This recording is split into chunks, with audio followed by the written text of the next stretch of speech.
ಈ ಕಾರ್ಯಕ್ರಮದ ಪ್ರಾಯೋಜಕರು NSHR ಸೊಲ್ಯೂಷನ್ಸ್.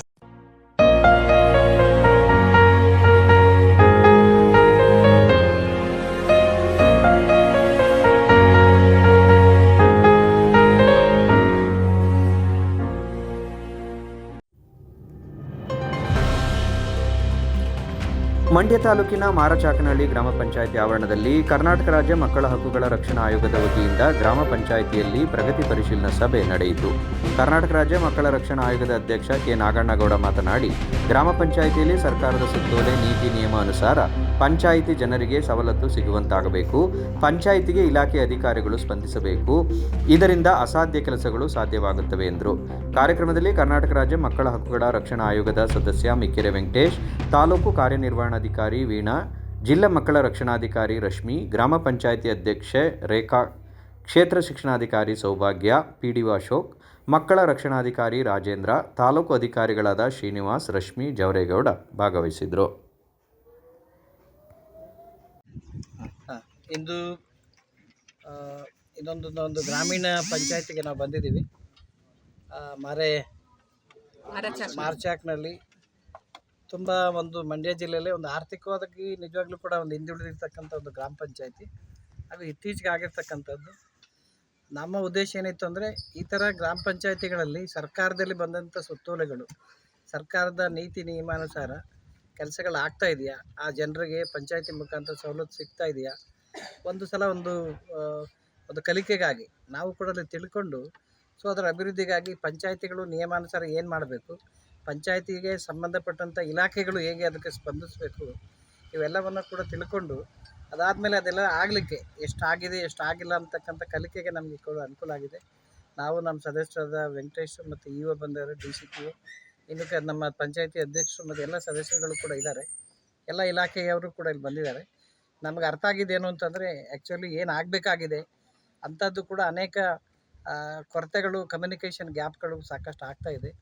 ನಿಯಮಾನುಸಾರ ನಾವು ಈ ಕಲಿಕೆಯಿಂದ ಏನು ಮಾಡ್ತೀವಿ ಅಂತಂದರೆ, ಇಡೀ ಜಿಲ್ಲೆಯಲ್ಲಿ ಇರ್ತಕ್ಕಂತಹ 106 ಗ್ರಾಮ ಪಂಚಾಯತಿಗಳಲ್ಲೂ ಕೂಡ ಸರ್ಕಾರಗಳು ಏನೇನು ಆದೇಶಗಳನ್ನು ನಿಯತಿ ಕಾಲದಲ್ಲಿ ಕೊಡ್ತಾವೋ ಅಷ್ಟು ಕೂಡ ಸಮರ್ಪಕವಾಗಿ ಅಲ್ಲಿನ PDO ನೇತೃತ್ವದಲ್ಲಿ, ಪಂಚಾಯತಿಯ ಅಧ್ಯಕ್ಷರು ಹಾಗೂ ಪಂಚಾಯತಿಯ ಸಮಿತಿಯ ನೇತೃತ್ವದಲ್ಲಿ ಕಂಪಲ್ಸರಿ ಮಾಡಬೇಕು ಅಂತಕ್ಕಂಥದ್ದಾಗಿ ನಾವು ಆಯೋಗದಿಂದ ಕ್ರಮವನ್ನು ಹೊರಡಿಸ್ತೇವೆ. CEO ಕೂಡ ಅದು ಸೂಕ್ತವಾದಂಥ ಒಂದು ನಿರ್ದೇಶನವನ್ನು ಆಯೋಗ ಕೊಡುತ್ತೆ. ನಮ್ಮ ಉದ್ದೇಶ ಏನು ಅಂತಂದರೆ, ಈ ಮುಖ್ಯವಾಗಿ 2 ಸಮಿತಿಗಳು ತುಂಬ ಮುಖ್ಯ ಇದೆ. ಒಂದು ಗ್ರಾಮ ಪಂಚಾಯತಿ, ಇನ್ನೊಂದು ಗ್ರಾಮ ಮಟ್ಟದ ಸಮಿತಿ. ಸಮಸ್ಯೆಗಳನ್ನು 2 ಸಮಿತಿಗಳು, ಒಂದು ಪಂಚಾಯತಿ ಮಟ್ಟದ್ದು ಮತ್ತು ಗ್ರಾಮ ಮಟ್ಟದಲ್ಲೇ ಈಗ ಬರ್ತಕ್ಕಂಥ ಎಲ್ಲ ಸಮಸ್ಯೆಗಳನ್ನು ಅವರು ಗ್ರಾಮ ಮಟ್ಟದಲ್ಲೇ ಮಾಡಿಕೊಂಡ್ರೆ ಜಿಲ್ಲಾ ಮಟ್ಟದಲ್ಲಿ ಸಮಸ್ಯೆಗಳು ಕಡಿಮೆ ಆಗುತ್ತೆ. ಈ 2 ಸಮಿತಿಗಳು ಹೆಚ್ಚಾಗಿ ಕೆಲಸ ನಿರ್ವಹಿಸಿದರೆ ಸಮಸ್ಯೆಗಳೇ ಬರೋದಿಲ್ಲ. ಉದಾಹರಣೆಗೆ ಚೈಲ್ಡ್ ಮ್ಯಾರೇಜ್ ಆಗ್ಬೋದು, ಚೈಲ್ಡ್ ಡ್ರಾಪ್ಔಟ್ ಆಗ್ಬೋದು, ಚೈಲ್ಡ್ ಟ್ರಾಫಿಕಿಂಗ್ ಆಗ್ಬೋದು, ಈ ಥರ ಏನೇ ಸಮಸ್ಯೆಗಳು ಬಂದರೆ ಈ ಮಟ್ಟದಲ್ಲೇ ಚರ್ಚೆಗಳಾಗಿ ಸಮಸ್ಯೆಗಳು ಬಗೆಹರಿದ್ರೆ ಸಮಸ್ಯೆಗಳು ಕಡಿಮೆ ಆಗುತ್ತೆ. ಯಾರು ರಾಜ್ಯ ಮಟ್ಟದಲ್ಲಿ ಆಗಲಿ ಅಥವಾ ಇನ್ನೆಲ್ಲಿಂದನೋ ಬಂದು ಯಾರೂ ಕೂಡ ಈ ಗ್ರಾಮದಲ್ಲಿ ಸಮಸ್ಯೆಗಳನ್ನು ನಿವಾರಣೆ ಮಾಡೋಕ್ಕಾಗಲ್ಲ. ಅದಕ್ಕಾಗಿ ಲೋಕಲ್ ಪಂಚಾಯತಿ ಸ್ಟ್ರೆಂತ್ ಆಗಬೇಕು, ಅವರಿಗೆ ಕೆಪಾಸಿಟಿ ಬಿಲ್ಡಿಂಗ್ ಹೆಚ್ಚಾಗಬೇಕು. ಇಲ್ಲಿ ಬರೋಂಥ ಸಮಸ್ಯೆಗಳನ್ನು ನಿರ್ವಹಣೆ ಮಾಡಲಿಕ್ಕೆ, ಎನ್ಶ್ಯೂರ್ ಮಾಡಲಿಕ್ಕೆ ಈ ಪಂಚಾಯತಿ PDO ಮತ್ತು ಸಮಿತಿ ಅಧ್ಯಕ್ಷಗಳಿಗೆ ಕೆಪಾಸಿಟಿ ಹೆಚ್ಚು ಮಾಡೋಂಥದ್ದು, ಇದು ನಮ್ಮ ಉದ್ದೇಶ ಇದೆ.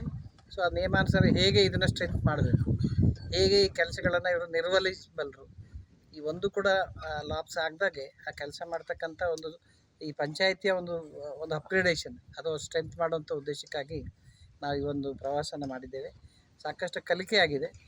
ಏನೇನು ಇಲ್ಲಿ ಡೆವಲಪ್ ಆಗಬೇಕಾಗಿದೆ ಅವ್ರಿಗೂ ಕೂಡ ಗೊತ್ತಾಗಿದೆ. ಅವ್ರು ಮುಂದೆ ಬರುವಂಥ ಎಲ್ಲ 46 ಗ್ರಾಮ ಪಂಚಾಯತಿಯ ಎಲ್ಲ PDOಸ್ಗಳನ್ನು ಕರೆದು ಅವರಿಗೆ ಒಂದು ತರಬೇತಿಗಳನ್ನು ಕೊಟ್ಟು ಎಲ್ಲ ಪಂಚಾಯತಿನಲ್ಲಿ ಇದೇ ಥರ ಆ್ಯಕ್ಟಿವಾಗಿ ಕೆಲಸ ಮಾಡೋಂಥ ಕೆಲಸನ ಅವ್ರು ಮಾಡ್ತಾರೆ.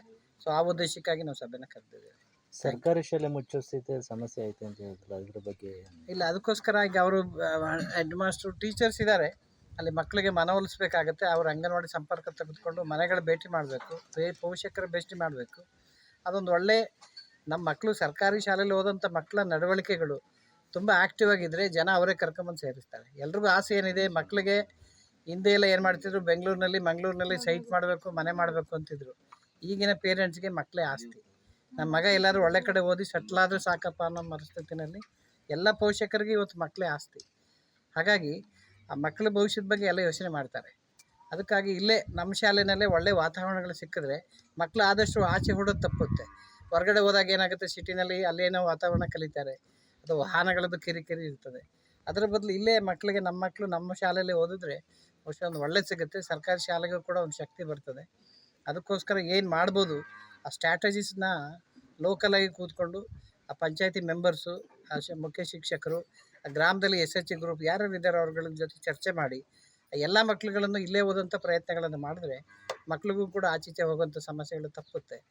ಮತ್ತು ಹಾಗೆ ಮಕ್ಕಳುಗಳಿರ್ತಕ್ಕಂಥ ಸವಲತ್ತುಗಳು ಏನೇನಿದೆ ಅದೆಲ್ಲ ಸವಲತ್ತುಗಳನ್ನು ಕೂಡ ಶಾಲೆ ಮುಖಾಂತರ ಪಡ್ಕೊಳ್ಳೋಂಥ ಕೆಲಸಗಳು ಕೂಡ ಆದರೆ ಆಗ ಒಳ್ಳೆ ಸಂಪರ್ಕನೂ ಆಗುತ್ತೆ, ಮಕ್ಳಿಗೊಂದು ಅನುಕೂಲನೂ ಆಗುತ್ತೆ. ಆ ದೃಷ್ಟಿನಲ್ಲಿ ನಾವು ಹೇಳಿದೆ.